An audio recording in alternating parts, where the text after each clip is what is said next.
Welcome to With One Accord, the Houston Chamber Choir podcast. I'm April Harris. And I'm Caitlin Despain. We're thrilled to host today's Education Spotlight. This episode is funded in part by the City of Houston through Houston Arts Alliance and through the generosity of Silvercrest Asset Management Group, celebrating over 20 years in business, providing bespoke investment solutions.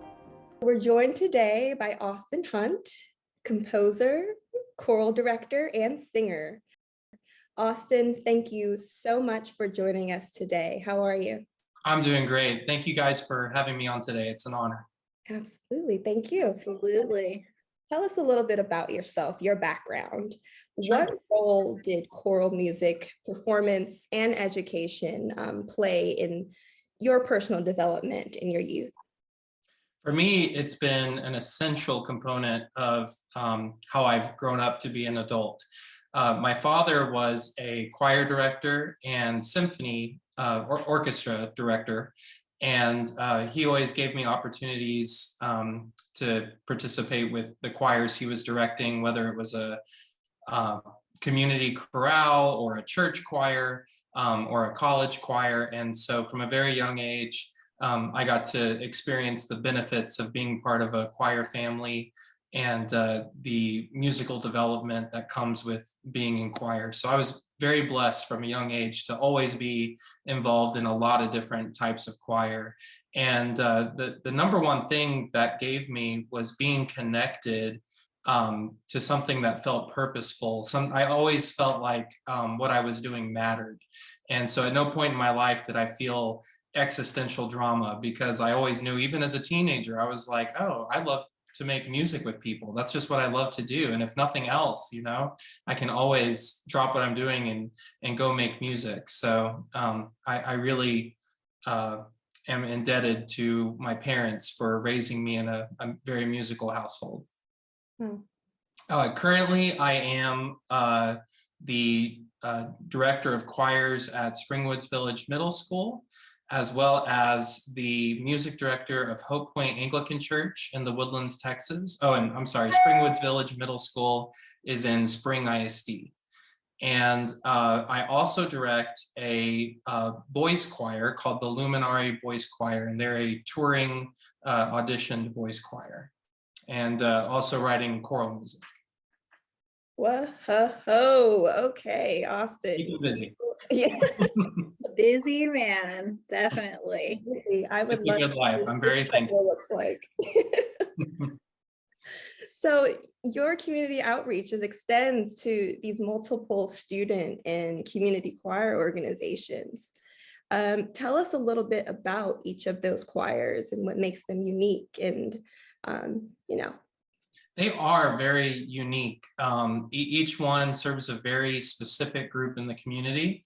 Springwoods Village Middle School is a very diverse school, serving a lot of different backgrounds. Obviously, the age group is 11 to 14, and that's such a delicate time, especially in the world we're living in right now. It's such an important time to be able to offer a positive influence. So I get so much meaning out of my opportunities to work with children that age, and especially in a place where it really is such a mixture of backgrounds and ethnicities and cultures. And I feel as a choir director, you get to have a special opportunity to help connect and show people how much they have in common. So I really love my opportunities to do that at Springwoods. My church job is HopePointe Anglican Church in the Woodlands, Texas, and most of those are adults. So I get to also work with the other side of the coin and older generations, but they are so young at heart and so much fun to make music with, and they joke as much as the middle schoolers do. So we always have a good time. And since starting at HopePointe, I actually started right before the pandemic came on. And so it was a really interesting way to start a new position. But as a result of going through that together, we built very strong bonds. And we're at the point now where we're starting to do masterworks and concerts with chamber orchestras, and it's really growing into an exciting music ministry. So very thankful for everything that's going on there. And then the boys choir is an auditioned group of about 25 boys, ranging from as early as age 5 for our treble makers choir. We call them the treble makers. That's the training choir. And then the tour choir goes from, depending on whether they're a mature age 7, they have to be a very mature age 7, but we have some from 7 to now 18. We actually also, as a result of the pandemic, we adjusted our age to include changed voices. So this has been our first year of having voices of boys from age 7 to 18. Congratulations for all of that growth. Thank you. We're very proud that in all of those settings, we persevered through difficult things. And as a result, now we're coming out of the other end with a lot of fruit. So we're very thankful. So what are some of those unexpected benefits that you're seeing when directing that wide range of voices? Yeah. So each of those 3 groups is distinctly different, both in terms of their context, but also in terms of their musical style. Speaking for the church choir, they, as a result of the pandemic, they had to do things differently for a while. We had the Zoom choir meetings, and we had to meet outdoors a lot. And we had to also go through a lot of difficult, challenging discussions as far as in decision making, as far as navigating the safety of people that were coming in and out of our church. And there was never a one size fits all answer. It forced us to dialogue, and as a result of being very graceful with each other and being very patient and considerate of one another, that was something that forced us to be stronger and more cohesive now. And now it's much easier to deal with things that sometimes catch choirs off guard, like the logistics of getting on and off the choir loft, or the color of the robes, and things like that sometimes would be very dramatic for choirs. Well, that's real easy for us now because we went through life and death questions before, so that's definitely a plus. With our boys choir, with Luminari, the fact that we just kept going and never allowed the organization to shut down, it honestly got close sometimes during that 1 or 2 years where we were like, some of these boys haven't sung in months, some of them are experiencing voice change without singing, some of them are moving now. It just, sometimes it did feel like maybe this is a sign that we should invest our time differently. But instead of that, we just kept looking for creative ways to push forward, like so many did. And while many choirs unfortunately had to cease operations, we just kept, we either met outside or did our Zooms or did small groups. And as things got easier to get back in, we went in as much as we could while still being safe. And as a result of that, the energy just stayed constant throughout those years. And we've been able to grow. And we're now the largest that we've been since forming a few years ago. And in the public school realm, this is actually my first year at Springwoods Village. I was at a school in Aldine ISD called Grantham Middle School prior to this year. So this year is my first opportunity to build relationships with these students. But definitely there are challenges coming from the pandemic. A lot of these students are being asked to do things this year that they just hadn't been asked to do before, especially in UIL season, where I am required as a good director to be picky. I'm required to ask them to go back and do something a second time or a third time or more. And during the pandemic, they didn't get to experience that kind of growth and development, at least not as much. You know, it was really hard to present them with opportunities to challenge themselves that way over Zoom and over broken classes. So this kind of consistent nitty-gritty hard work has been really good for them. I can see how necessary it is for them. And we actually, in one of our classes the other day, after a few days of, I won't say friction, but just a little bit of, you know, wow, we have to do that again. And they came into class after a few days of that and sang, and it was so easy and so reflexive and so beautiful. And even they noticed, they were like, you know, like, we turned a corner. We feel like we really know this music now. And I said, do you think it would have been that way if we hadn't have really worked hard? And they're like, no, I guess not. So there's an opportunity to teach a really great life lesson for these children as they get ready to go to high school, where they'll see that even more. It sounds like you taught them the #1 lesson of choir and band. Anytime the director says one more time, that's a lie. That's right. You know, and I always say, right after that, I say, one more time. They do. I say, I lied. Yep. Yep.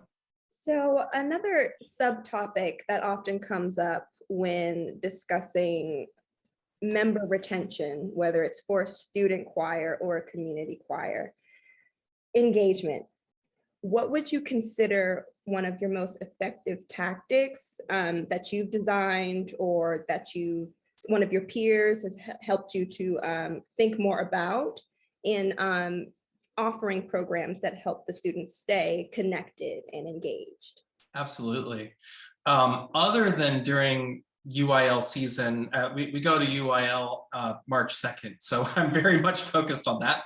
But for the rest of the year, I've done everything I can to teach through games. I've never used games so much in my life.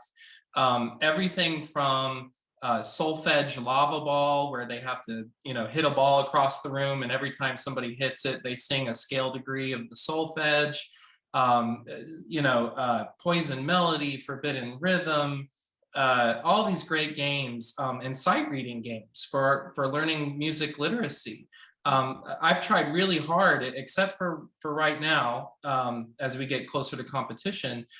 Everything else through the year, I've tried to make it so that there was never a dull sight reading day. It was always sight reading trash get ball, sight reading hot potato. You know, breaking up. I've been very lucky, in addition to working with Sally Schott, also working with Denise Eaton this year with my choirs, and she's been so helpful in presenting creative ways to engage students when it comes to everything, but especially sight reading. And, you know, breaking up sight reading exercises into little group activities and having them move around the room. There are just so many ways to get your kids engaged that don't really have to do with you working harder in the moment. There's a lot of pre-work, a lot of prep work, but these students are really eager to socialize with one another and build connections. And so if you build models of teaching that allow them to socialize while they learn, and models of teaching that keep them moving, and there's a lot of physical connection, then I find that retainment has not been an issue because they're having a great time while they learn. Austin, you are certainly an incredible individual, just so many lives that you touch on a daily basis. And I just want to kind of check in on you. Such a wonderful, bountiful schedule. How are you able to kind of maintain your sanity? I love that bountiful schedule. So poetic. Well, I'll be honest that you know, everybody, especially Americans, need to check in on themselves because we do struggle culturally to prioritize, and we do struggle culturally sometimes to put ourselves first. It gets really hard sometimes, and what's especially hard with having so many music ensembles running simultaneously is the calendar planning and making sure that nothing overlaps. I feel like I've just been really lucky, that, knock on every piece of wood, that nothing has ever, accidentally been double booked yet. I've never forgotten a performance or anything yet. Those are the things I lose sleep over. But yeah, it's something I have to be very careful about, because it is really easy to get caught up in what I call the rabbit hole of music, and especially music ministry, since I'm also involved in ministry at the church I work at. If you go looking for work, you'll find it. There's always room for improvement. There's always more you can do to be a better teacher and a better minister. So yeah, it's a discipline and a skill to be able to stop and look and say, hey, I need to say no to that, or hey, I need to protect this time. It's something I have to work on, clearly, because I've got 4.5 jobs. But No, but thank you for your honesty in that. And this has been a really amazing chat. And I just want to kind of wrap things up with asking about all of your choirs, about you. Is there anything that the community can look out for as far as showcases or performances upcoming? Absolutely. So we actually, with our church choir at HopePointe Anglican Church, we just got done doing their first 2 masterworks. They did the Dubois 7 Last Words, and they did the Saint-Saëns Christmas Oratorio. And so this year we're going to continue our, it's called the Master Works, Master referring to God, and it's the Master Works series. And there will be another major performance this year for Advent. We're going to take a break during Holy Week this time, so that we can focus on Easter. But we are going to offer another free community concert in Advent to be looking out for. The Luminari Boys Choir is going on tour from June 2nd to June 7th.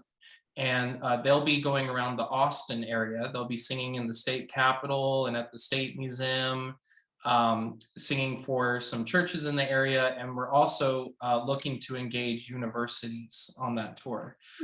It will culminate in them coming to sing along with other youth choirs at Gloria Dei Lutheran Church as part of a major concert. I think the theme of it is For the Beauty of the Earth. Or it could be Earth and Stars. I got to look back at what the theme is. But Dr. Weber will actually be conducting that from University of Houston. And so the boys will get to take part in that, and that will be another community offering. And then our Springwoods Village Choir has a Black History Month performance this Friday evening at Springwoods Village, and they'll be featuring works including Drinking Gourd by Andre Thomas, and Bonseaba by Victor St. Johnson, and some other really great works. They also have their UIL preview concert coming up as well. So lots of things going on. Yes. Austin Hunt, thank you so much for your time. This is an amazing chat. We really appreciate all the work that you're doing for the Houston community and beyond. Thanks again. Thank you guys, and thank you for connecting everyone. This is so important, and I'm really thrilled to get to be part of it. Thank you. Thanks, Austin. Special thanks to our seasoned underwriter, Silvercrest Asset Management Group, our donors and partners for their consistent support, to our phenomenal guest, Austin Hunt, and to you, our listeners, for tuning in. And now, please enjoy a medley of choral performances featuring the HopePointe Cathedral Choir, the Luminari Boys Choir, and the Springwoods Village Middle School Choir.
Houston Chamber Choirs with One Accord is your one-stop shop for choral joy.